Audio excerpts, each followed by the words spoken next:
മണിപ്പൂരിന്റെ തലസ്ഥാനമായ ഇംഫാലിന്റെ ഭരണം പിടിച്ച മെയ്തി തീവ്രവിഭാഗമായ ആരംഭൈ തെങ്കോൽ സംസ്ഥാനത്തെ ബി.ജെ.പി. സർക്കാരിനെ വിമർശിച്ച കോൺഗ്രസ് സംസ്ഥാന അധ്യക്ഷന് ക്രൂരമർദ്ദനം ആക്രമണകാരികളിൽ നിന്ന് ഏറ്റുവാങ്ങേണ്ടി വന്നു. അതേസമയം ഇന്നലെയുണ്ടായ ഏറ്റുമുട്ടലിൽ ഒരാൾ കൊല്ലപ്പെടുകയും 4 പേർക്ക് പരുക്കേൽക്കുകയും ചെയ്തിട്ടുണ്ട്.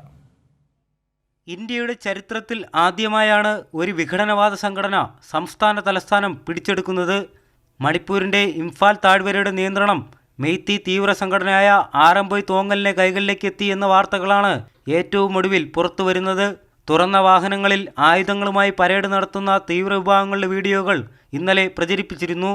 മന്ത്രിമാരെയും നിയമസഭാ അംഗങ്ങളെയും ഇംഫാൽ നഗരത്തിലെ കോട്ടയിലെത്തിച്ച് ഭീഷണിപ്പെടുത്തി.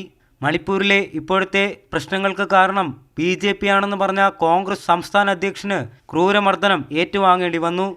സംസ്ഥാന കോൺഗ്രസ് അധ്യക്ഷനും എം.എൽ.എയുമായ കെ.എം. മേഘചന്ദ്രയെയാണ് പ്രക്ഷോഭകാരികൾ ക്രൂരമായി മർദ്ദിച്ചത്. മർദ്ദനം തടയാനെത്തിയ 2 കോൺഗ്രസ് എം.എൽ.എമാർക്കും പരിക്കേറ്റു. കുക്കി സംഘടനകൾക്കെതിരെയും ആസം റൈഫിളിനെതിരെയും പാർട്ടി വ്യത്യാസമില്ലാതെ എല്ലാ എം.എൽ.എമാരും പ്രവർത്തിക്കണമെന്ന് നിർബന്ധപൂർവ്വം സത്യപ്രതിജ്ഞ ചെയ്യിപ്പിക്കുകയായിരുന്നു. അതേസമയം ഇന്നലെ ഇരുവിഭാഗങ്ങൾ തമ്മിലുള്ള വെടിവയ്പിൽ ഒരാൾ കൊല്ലപ്പെട്ടു, 5 പേർക്ക് പരിക്കേൽക്കുകയും ചെയ്തു. മണിപ്പൂരിൽ ക്രമസമാധാനം വഷളാകുമ്പോഴും ഇക്കാര്യത്തിൽ ബി.ജെ.പി. സർക്കാർ തുടരുന്ന മൗനം വലിയ പ്രതിഷേധമാണ് വിളിച്ചു വരുത്തുന്നത്. കൈരളി ന്യൂസ്, ദില്ലി.